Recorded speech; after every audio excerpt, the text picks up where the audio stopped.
Vous écoutez un podcast de EJR Radio, la radio pour tous.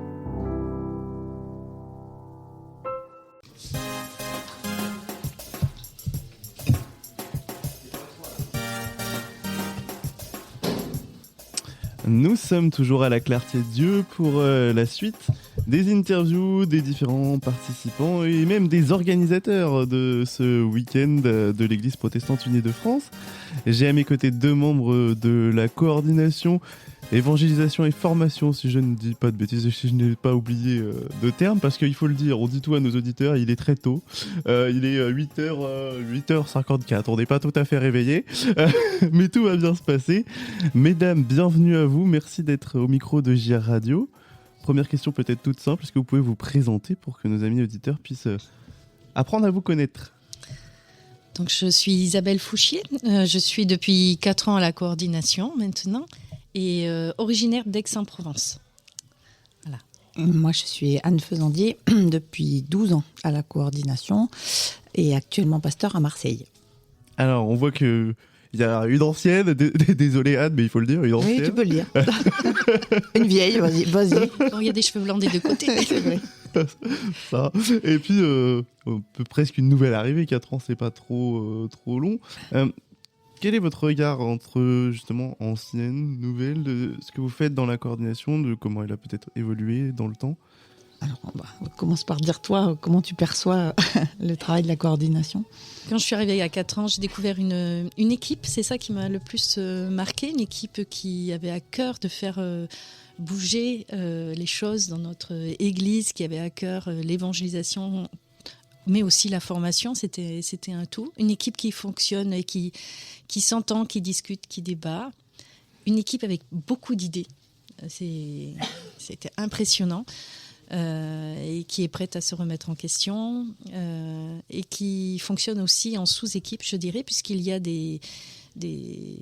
on s'est réparti certaines tâches. Donc il y a par exemple tout ce qui est rapport avec les paroles bibliques, la liturgie, après tout ce qui est autour de la musique, après tout ce qui était autour des podcasts. Qu'est-ce que j'oublie, Anne, dis-moi encore. Les groupes de maison, qu'est-ce qu'il y a aussi ce qu'on appelle les projets innovants, qui ont un accompagnement particulier, parce que c'est difficile d'inventer, donc on a besoin d'être accompagné. Enfin, on va mettre 3 petits points. Voilà. Oui, 3 petits points. Et donc chacun essayait après, en interne, de travailler sur des sujets plus particuliers. En fait, tu as dit, j'espère ne pas en oublier dans le titre. C'est vrai que même nous, parfois, on n'arrive pas vraiment à cerner le périmètre de nos actions. La coordination, en gros, ça concerne tout ce qui est l'animation de la vie de l'Église. Donc c'est quand même assez large et énorme.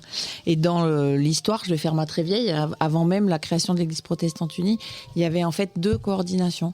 Une qui était plus sur l'évangélisation et une qui était plus sur la formation.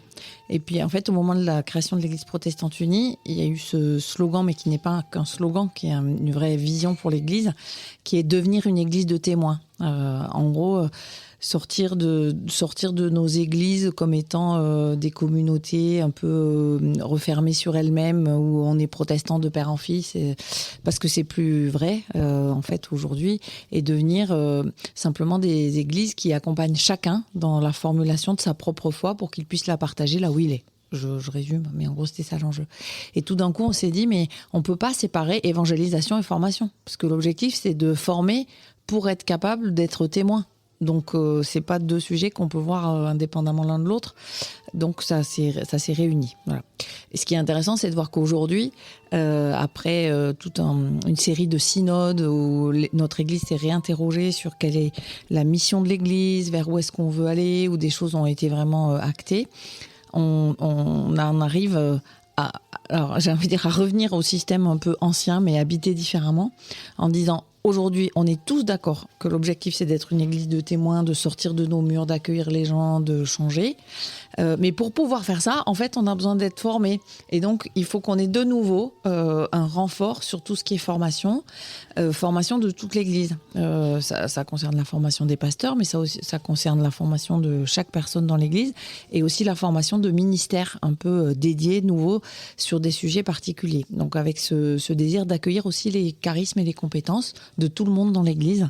Voilà, c'est un peu les dernières innovations. Et donc, tout ça, la coordination le suit de près parce que nous, on a été un peu souvent le poil à gratter de l'Église parce qu'on a accompagné des innovations pour montrer que ça pouvait marcher ou des fois que ça pouvait pas marcher et de se dire ça c'est pas une bonne idée. Voilà. Et du coup, une fois qu'on a fait ça, après, on se dit en Église, qu'est-ce qu'on fait ? Et si on veut le continuer, comment il faut s'organiser pour que ça puisse être fait au niveau d'une plus grande échelle ? Voilà, je vais dire ça comme ça. Et donc c'est dans ce cadre-là que vous avez organisé ce week-end qui rentre totalement dans cette idée de devenir témoin. Hein. Est-ce que vous pouvez nous parler un peu de pourquoi vous vous êtes dit qu'il faut qu'on propose aux participants de voir ce qui se fait ailleurs dans les autres églises de France ? Alors déjà, c'est la 2e édition quand même. On avait déjà fait une en 2022 qui avait été un franc succès. Les personnes qui y avaient participé étaient reparties, renouvelées, ressourcées, encouragées. On s'est aperçu que beaucoup de paroissiens, de personnes de l'EPUDF étaient très isolés dans leur, pas leur malheur, mais dans leur détresse de se retrouver dans des églises où des fois ils étaient peu nombreux, où c'était difficile d'entrevoir d'autres méthodes, d'autres façons d'aborder la foi, de témoigner, d'être vraiment témoin autour de soi. Et donc, à travers ce premier week-end, on a bien vu qu'on avait besoin de se soutenir. Au niveau de la coordination, il y a beaucoup d'idées, beaucoup de choses qui sont faites, mais des fois, ça n'arrive pas jusqu'aux paroisses. Il y a un écart entre ce qui est proposé au départ et puis ce qui est réellement fait à la base. Et donc, il faut vraiment qu'il y ait une relation qui se fasse de façon très directe et un encouragement aussi, être à l'écoute aussi de ces personnes, de tout le monde, parce qu'on est aussi dans des paroisses, nous aussi, chacun là où on est. Et on a déjà un premier aperçu de ce qui se passe. Et donc là, on a remis ce 2e week-end pour continuer ce premier travail qui avait été débuté il y a 2 ans. Et l'idée, c'est effectivement s'encourager, ça c'est très important, mais aussi montrer, en fait pas que montrer, vivre. Un visage de l'Église qu'on voit pas toujours apparaître. On voit, c'est humain, on voit toujours d'abord ce qui fonctionne pas ou qui n'est pas comme on voudrait que ce soit, mais on a du mal à regarder et à se réjouir de ce qui est en train de pousser, de ce qui est en train d'arriver. Et donc c'est aussi un choix, j'ai envie de dire, c'est presque un choix théologique de se dire, on décide de regarder ensemble ce qui va, ce qui nous réjouit, ce qui nous encourage, ce qui est des promesses pour l'avenir. Et de fait, quand on fait ça ensemble, c'est encourageant pour tout le monde, individuellement et collectivement, parce qu'on vit cette expérience d'être déjà une église de témoins. C'est pas simplement on va le devenir, c'est on l'est déjà ici, parce que chacun témoigne de ce qu'il vit chez lui, y compris quand parfois c'est pas très facile. Il est écouté par un autre qui va l'encourager, et quand il va rentrer chez lui, il va raconter ce qu'il a vécu. Voilà. Donc plutôt que de faire des grands discours, et il y a d'autres lieux dans notre église qui font des très beaux textes synodaux. Nous, on est les praticiens, les gens de terrain. Voilà. On est ceux qui mettons en œuvre concrètement. Il y a la partition, ça c'est les textes des synodes, et nous on attrape les instruments et on met en musique. Et comme on est une église très diverse, avec des réalités diverses, avec des charismes, des idées, enfin ça part dans tous les sens. De temps en temps, il y a besoin un peu d'un chef d'orchestre qui fait jouer les partitions pour que ça fasse quelque chose d'harmonieux et joli. Et c'est ce qu'on vit dans ce week-end avec plein d'ateliers. Je ne sais pas combien il y en a, mais il y en a je pense une vingtaine. 17, je crois. 17, voilà, c'est ça, de mémoire. Qui sont avec des grandes orientations, en fait, qui suivent un peu des grandes orientations. Donc il y a tout ce qui est plutôt prospective. C'est-à-dire, on sait que c'est des choses qu'on a découvert ailleurs, en Allemagne, dans d'autres églises chrétiennes, chez les catholiques, chez les évangéliques, où on se dit, tiens, là, il y a un truc qui peut être intéressant. Et puis, il y a il y a tout ce qui se vit déjà dans l'église, découvrir des projets d'église. Il y a des projets innovants, et puis il y a juste des ressources, des trucs qui peuvent être utilisés un peu partout, mais il faut les connaître pour pouvoir s'en saisir. Si je vais un peu vite, c'est ça les grands axes. Et ben c'est un beau travail. Alors, on l'a vu, vous parliez d'un esprit d'équipe. Hier soir, on a pu le voir, cet esprit d'équipe, parce que cette équipe, elle change un petit peu finalement aussi. Il va y avoir de grands changements à venir. Alors, il y a... Vous nous raconter un peu. Voilà. On a, normalement, c'est une équipe donc, de gens qui sont appelés de l'Église, mais qui ont tous des responsabilités ailleurs, en fait. On est, Isabelle, elle est présidente de son conseil presbytéral. Moi, je suis pasteur. Et il y a une personne, en fait, qui est à plein temps sur le travail de la coordination, qui est le secrétaire national, qui pendant 7 ans était Gwenaël Boulet. Le pasteur Gwenaël Boulet, qui va quitter ce poste pour revenir en paroisse. Et donc hier soir, on lui a dit au revoir. Voilà. Et on lui a dit au revoir sans accueillir quelqu'un qui va la remplacer, parce que justement, on est dans cette phase de transition après le synode où on va mettre en place des nouvelles décisions. Et donc, c'est un peu tôt pour recruter quelqu'un sur un cahier des charges qu'on ne connaît pas encore tout à fait. Et vraisemblablement, Gwenaël ne sera pas remplacée par une personne, mais par 2. Une personne qui sera vraiment sur la question de la formation et l'autre sur la question de la coordination de la vie de l'Église. Et donc, il nous faut un peu de temps pour retravailler tout ça de manière cohérente et après aller appeler des personnes pour rentrer dans ces postes avec une grande question. Est-ce qu'on a besoin de 2 pasteurs ou pas ? Peut-être que non. Peut-être qu'un pasteur et quelqu'un qui aurait d'autres compétences serait aussi intéressant. Et ça fait partie des débats de notre année. Des réflexions et du coup... Des réflexions, oui. L'équipe ne va pas mourir pendant l'année où il n'y a pas. Alors, l'équipe ne meurt pas, elle va être renouvelée puisque c'est une année d'élection, l'année 2024-2025. Donc, un certain nombre d'entre nous arrivent au terme de leur mandat. Moi, par exemple, 12 ans. Dans notre église, c'est maximum 3 fois 4 ans, 3 mandats de 4 ans de manière consécutive. Et c'est bien, parce que ça oblige à se renouveler. Après, il y a des gens comme Isabelle qui sont rentrés. Puis, des fois, aussi, nos vies font que on change d'engagement dans l'église. Et c'est bien, c'est aussi la vie. Donc tout ça, on s'est dit, il faut passer cette étape-là. Et avec la nouvelle équipe, avec le nouveau cahier des charges, ça redémarrera. On continue à faire vivre le réseau. C'est notre grand objectif de l'année, en fait. Ne pas arrêter la dynamique, continuer à faire vivre le réseau. C'est pas l'année où on va lancer des trucs très nouveaux. Mais enfin, déjà, il s'en passe beaucoup que la plupart des gens ne connaissent pas. Donc déjà, rien que partager ça peut nous occuper quelques temps.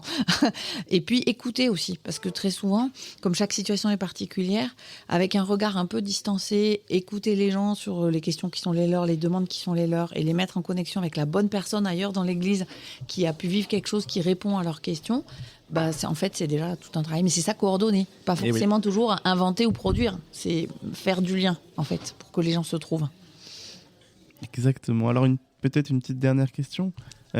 Sur l'aspect évangélisation, on sait que dans notre église, ça a pu être un peu un gros mot, ce mot évangélisation, ou qui a pu faire peur. Est-ce que vous avez vu un changement dans cette approche du mot évangélisation de la part des paroissiens, des gens dans l'église ? Il y a eu effectivement un mouvement, un décalage qui s'est fait dans la tête des paroissiens. Nous, en tout cas, sur Aix, par exemple, on a vécu le programme Faire Église de témoins ensemble. Ça a dédramatisé un petit peu la situation. Le mot témoignage n'était plus un mot tabou. Ça a permis d'ouvrir aussi. Et donc, de s'apercevoir que, comme certains font de la prose sans le savoir, des fois on est témoin sans le savoir. Donc, on a pu mettre des mots, des gestes, encourager les paroissiens à témoigner, à faire de l'évangélisation. Alors, on s'est rendu compte aussi qu'il y a eu plusieurs formes d'évangélisation et du coup, maintenant, les gens sont plus à l'aise pour en parler et ont vraiment compris que la mission se vivait au quotidien. Et c'est comme toujours, pour tout le monde, mais dans notre église en particulier, évangélisation, c'est un mot qui est chargé d'histoire.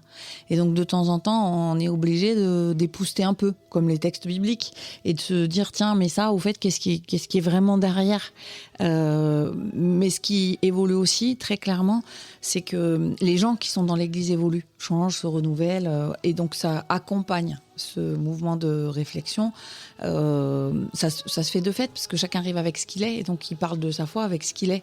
Et quand vous êtes jeune, quand vous arrivez dans une église en vous étant converti adulte, vous n'avez forcément pas la même manière de parler de la foi qu'une personne peut-être plus âgée qui a toujours vécu dans l'église. Et c'est pas l'un qui est plus intéressant que l'autre, c'est des témoignages qui sont complémentaires.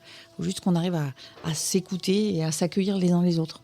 En gros, un maître mot. On le dit souvent, le témoignage, il commence par l'accueil. Et en tout cas, moi j'étais ravi de vous accueillir au micro de JR Radio. Et puis, hier soir, on a tous ensemble, avec les participants bénis, Gwenaël, pour la suite de son chemin. Moi, j'ai envie de vous bénir, vous et toute l'équipe de la coordination, pour cette année de changement qui sera peut-être pas facile, mais j'en suis sûr qu'il vous enrichira aussi de plein de choses nouvelles. Un grand merci en tout cas de vous être arrêté au micro de JR Radio, puis vous serez les bienvenus pour nous parler de ce qui se passe dans vos paroisses ou futures paroisses, ou de continuer de nous parler de la coordination avec grand plaisir. Merci Jonas. Merci.